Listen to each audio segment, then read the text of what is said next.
ಪಾರ್ಥವ್ರೆ, ನಾನು ಕೇಳಿದ ನಿಜಾನಾ? ಅಂದರೆ ಪಾರ್ಟಿ ಎಲ್ಲ ಆಗ್ತಾ ಇದೆಯಾ? ಹೌದು ಚಿಕ್ಕಕ್ಕೆ, ಪಾರ್ಟಿ ಅರೇಂಜ್ಮೆಂಟ್ಸ್ ಎಲ್ಲ ನಾನೇ ವಹಿಸ್ಕೊಂಡಿದ್ದೀನಿ. ಆಗಿರೋ ನನ್ನ ಕಡೆಯಿಂದ ಒಂದು ಕಾಂಟ್ರಿಬ್ಯೂಷನ್. ಏನು? ಅಡುಗೆ ನಾನೇ ಮಾಡ್ತೀನಿ. ಚಿಕ್ಕಕ್ಕೆ, ನೀವು ಯಾಕೆ ರಿಸ್ಕ್ ತಗೋತೀರಾ? ಹೊರಗಡೆಯಿಂದ ತರ್ಸೋಣ. ಹೊರಗಡೆಯಿಂದ ಏನು ಎಲ್ಲರೂ ತರಿಸ್ತಾರೆ, ರಿಸ್ಕು ಇಲ್ಲ ಏನೂ ಇಲ್ಲ. ಅಕ್ಕರು ನನಗೋಸ್ಕರ ಅಷ್ಟೊಂದೆಲ್ಲ ಮಾಡಿದ್ದಾರೆ, ನನಗೋಸ್ಕರ ಇಷ್ಟು ಮಾಡೋಕ್ಕಾಗಲ್ವಾ? ನಾನು ಮಾಡ್ತೀನಿ. ಓಕೆ ಚಿಕ್ಕಕ್ಕೆ, ಅಕ್ಕೆಗೆ ಏನಾದರೂ ಈ ವಿಷಯ ಗೊತ್ತಾದರೆ ಅವ್ರು ಕಣ್ಣೀರು ಹಾಕ್ತಾರೆ. ಇಲ್ಲ ಇಲ್ಲ, ಅವ್ರ ಕಣ್ಣೀರೆಲ್ಲ ಹಾಕ್ಬಾರ್ದು. ಅವ್ರ ಕಷ್ಟದ ದಿನಗಳು ಎಲ್ಲ ಮುಗ್ದೋಯ್ತು. ಇನ್ಮೇಲೆ ಏನಿದ್ರು ನಂಗೆ ನಗ್ತಾ ಇರಬೇಕು. ನಿಜ ಚಿಕ್ಕಕ್ಕೆ, ಇದು ಬರೀ ಪಾರ್ಟಿ ಅಲ್ಲ.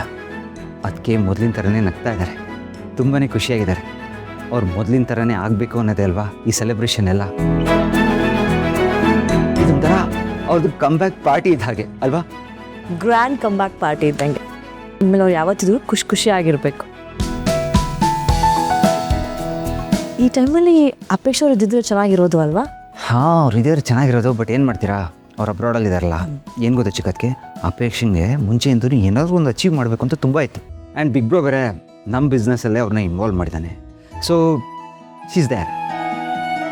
ಆ್ಯಂಡ್ ಅವ್ರು ಇಲ್ಲದೇ ಇದ್ದಿದ್ದೇ ಒಳ್ಳೇದಾಯಿತು.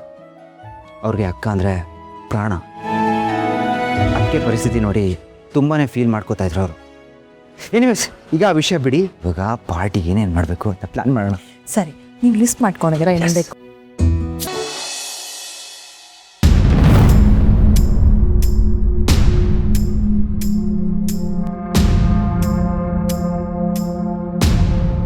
Gautam Diwan and bloody Bhoomika. ಏನರ ನಿಮ್ಮದು ಲಕ್ಕು.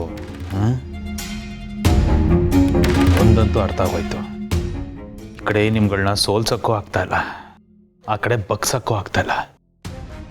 ಸೊ ನಂಗೆ ಉಳಿದಿರೋ ಕಡೆ ಒಂದೇ ಒಂದು ಆಪ್ಷನ್ ಅಂತಂದರೆ ಅದು ನಿಮ್ಮನ್ನು ಮುಗಿಸೋದು.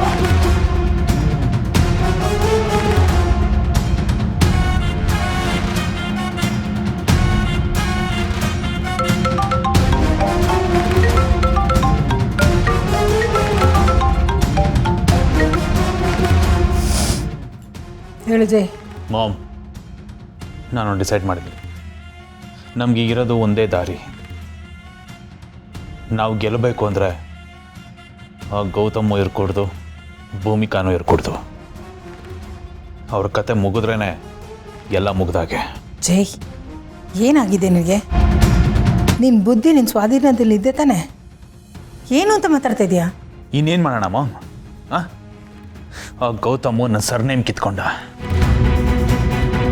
ಲೀಗಲಿ ನನಗೆ ಏನೇನು ಬರಬೇಕಿತ್ತೋ ಎಲ್ಲದನ್ನು ಕಿತ್ಕೊಂಡಿದ್ದಾನೆ. ನನ್ನ ಹತ್ರ ಏನು ಇಲ್ದಂಗೆ ಮಾಡಿದ್ದಾನೆ. ಇದಕ್ಕೆ ಮೇಲೆ ಇನ್ನೇನು ಮಾಡೋಕ್ಕಾಗುತ್ತೆ? ಇದೇ ರೈಟ್ ಆಪ್ಷನ್ ಅಂತಂದರೆ ಇನ್ನು ಅವನ ಜೊತೆಗೆ ಆ ಭೂಮಿಕನ ಕತೆನ ಮುಗಿಸ್ಬಿಟ್ರೆ ಲೈಫ್ ಲಾಂಗ್ ಯಾವ ಟೆನ್ಷನ್ ಇಲ್ಲದೆ ನಾವು ಆರಾಮಾಗಿರ್ಬೋದು. ಜೈ, ಇದೇ ನಿನ್ನ ಪ್ರಾಬ್ಲಮ್. ನಿನ್ನ ಆ್ಯಟಿಟ್ಯೂಡ್ ಬಿಡೋ ತನಕ ನೀನು ಉದ್ಧಾರ ಆಗಲ್ಲ. ಶತ್ರು ಸಾಯೋದ್ರಲ್ಲಿ ಸುಖ ಇಲ್ಲ, ಶತ್ರು ಸೋಲೋದ್ರಲ್ಲಿ ಸುಖ ಇದೆ. ಅದನ್ನು ಮೊದಲು ತಿಳ್ಕೊ. ನೋಡಿ ಜೈ, ಕಳೆದ 5 ವರ್ಷ ಗೌತಮ್ ಮತ್ತು ಭೂಮಿಕಾ ದೂರ ಇದ್ದರು. ಅವ್ರು ಟೆನ್ಷನ್ಲಿದ್ದರು, ಆದರೆ ನಮಗೆ ನೆಮ್ಮದಿ ಇತ್ತು. ಅದೇ ಥರ ಆಗಬೇಕು ಅಂತಂದರೆ ನಾವು ಮತ್ತೇನಾದರೂ ಪಿತೂರಿ ಮಾಡಬೇಕು. ಅಂದರೆ ತಲೆ ಉಪಯೋಗಿಸ್ಬೇಕು, ತಲೆ ತೆಗೆಯೋದಲ್ಲ. ಮನೆಯಲ್ಲಿ ಮತ್ತೆ ಒಂದು ತೊಂದರೆ ಶುರು ಆಗಬೇಕು. ಆ ತೊಂದರೆ ಅವರಿಬ್ಬರನ್ನು ಕಿತ್ತು ತಿನ್ನಬೇಕು.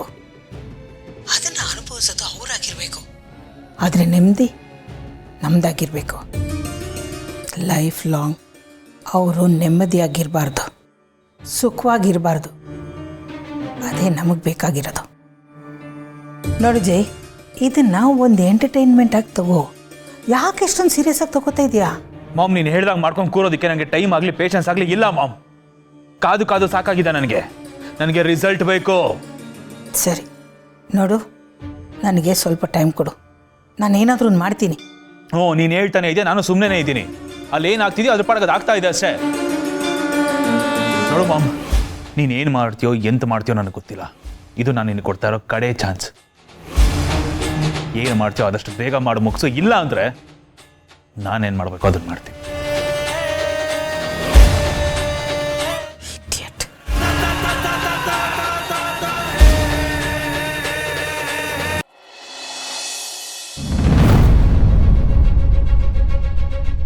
ಮಹಾಪ್ರಭುಗಳೇ, ಮಾತಾಡಿ, ಏನು ವಿಷಯ? ಬಾಸ್, ನಿಮ್ಮ ಬ್ರೋ ಗೌತಮ್ ಸರ್ ಮತ್ತೆ ಆಫೀಸಿಗೆ ಬರೋ ಟೈಮ್ ಬಂದ್ಬಿಟ್ಟಿದೆ ಅಂತ ಅಂದ್ಕೊತೀನಿ. ಭೂಮಿಕಾ ಮೇಡಮ್ ಹುಷಾರಾಗೋದಿಲ್ಲ, ಅದೇ ನೆನಪಲ್ಲಿ ಗೌತಮ್ ಸರ್ ದೇವದಾಸ್ ಆಗಿರ್ತಾರೆ ಅಂತ ಅಂದ್ಕೊಂಡಿದ್ದೆ. ಅವ್ರು ಆಫೀಸ್ ಬರಲ್ಲ ಅಂತಲೂ ಅಂದ್ಕೊಂಡಿದ್ದೆ. ಆದರೆ ಈಗ ಅವರು ಆಫೀಸಿಗೆ ಬಂದರೆ ನಾನು ಸಿಗಾಕೊಂತೀನಲ್ಲ ಬಾಸ್. ಏನು ಪ್ರಾಬ್ಲಮ್ ಇಲ್ಲ. ನಿನ್ನ ಪಾಡಿಗೆ ನಿನಗೇನು ಗೊತ್ತಿಲ್ಲ ಅಂತ ಸೈಲೆಂಟಾಗಿದ್ಬಿಡು. ಮಿಕ್ಕಿದ್ದೆಲ್ಲ ನಾನು ನೋಡ್ಕೊತೀನಿ. ಅವನು ಕಂಪ್ನಿಗೆ ವಾಪಸ್ ಬರಲ್ಲ ಅನ್ನೋ ಕಾರಣಕ್ಕೆ ನಾನು ಇಷ್ಟು ದಿನ ಸುಮ್ಮನಿದ್ದೆ. ಆದರೆ ಈಗ ಬರ್ತಾನೆ ಅಂದರೂ ನೋ ಇಶ್ಯೂಸ್. ಅದಕ್ಕೆ ತಕ್ಕ ಹಾಗೆ ಏನು ಮಾಡಬೇಕು ಅಂತ ನನಗೆ ತುಂಬ ಚೆನ್ನಾಗಿ ಗೊತ್ತು. ಎಷ್ಟೇ ಆಗಲಿ ಇಷ್ಟು ವರ್ಷ ಆ ಕಂಪ್ನಿಯಲ್ಲಿ ಇದ್ದು ಪಳಗಿ ಅದನ್ನು ನಡೆಸಿರೋನು ನಾನು.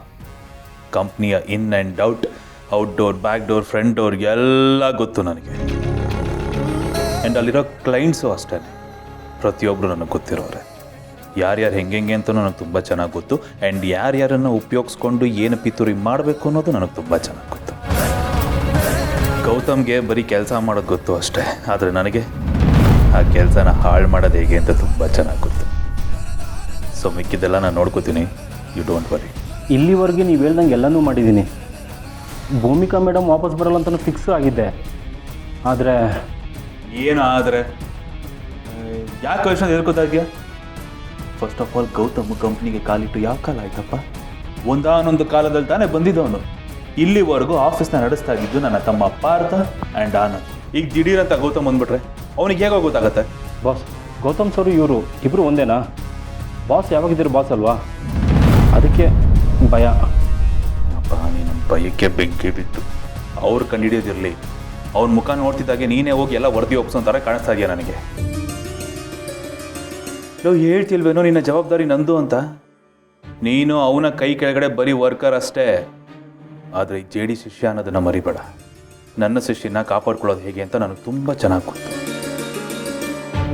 ನಿನಗೆ ನನ್ನ ಮೇಲೆ ನಂಬಿಕೆ ಇರೋದು ಮುಖ್ಯ. ಈ ಜಯದೇವ್ ಮೇಲೆ ನಂಬಿಕೆ ಇರಲಿ. ಆದರೆ ನಿನಗೆ ಯಾಕೋ ಆ ನಂಬಿಕೆನೇ ಇಲ್ಲ ಅಂತ ಅನ್ನಿಸ್ತಾ ಇದೆ. ಒಂದು ವೇಳೆ ಹಾಗೇನಾದರೂ ಇದ್ದರೆ ಒಂದು ಕೆಲಸ ಮಾಡು. ಇವತ್ತೇ ಕೆಲಸಕ್ಕೆ ರಾಜೀನಾಮೆ ಕೊಟ್ಬಿಟ್ಟು ನಿನ್ನ ದಾರಿ ನೀನು ನೋಡ್ಕೋಬೋದು. ಇಷ್ಟು ವರ್ಷ ನಿಯತ್ತ ಕೆಲಸ ಮಾಡಿರೋ ಒಂದೇ ಒಂದು ಚಿಕ್ಕ ಕಾರಣಕ್ಕೆ ಒಂದು 5 ವರ್ಷ ನಿನ್ನ ಜೀವನಕ್ಕಾಗೋಷ್ಟು ದುಡ್ಡನ್ನು ಬಿಸಾಕ್ತೀನಿ ನಾನು. ತಲೆ ಕೆಡಿಸ್ಕೋಬೇಡ.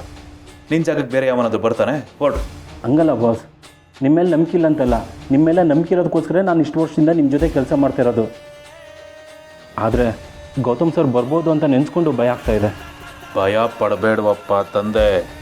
ಹೇಳ್ತಾ ತಾನೆ ನಿನ್ನ ಜೊತೆಗೆ ನಾನಿದ್ದೀನಿ ಅಂತ. ನಾಳೆಯಿಂದ ಆಫೀಸಲ್ಲಿ ನಿನಗೇನು ಗೊತ್ತೇ ಇಲ್ಲ ಅನ್ನೋ ರೀತಿ ಕ್ಯಾಶುವಲ್ ಆಗಿ ಬಿಹೇವ್ ಮಾಡಬೇಕು. ನೀನು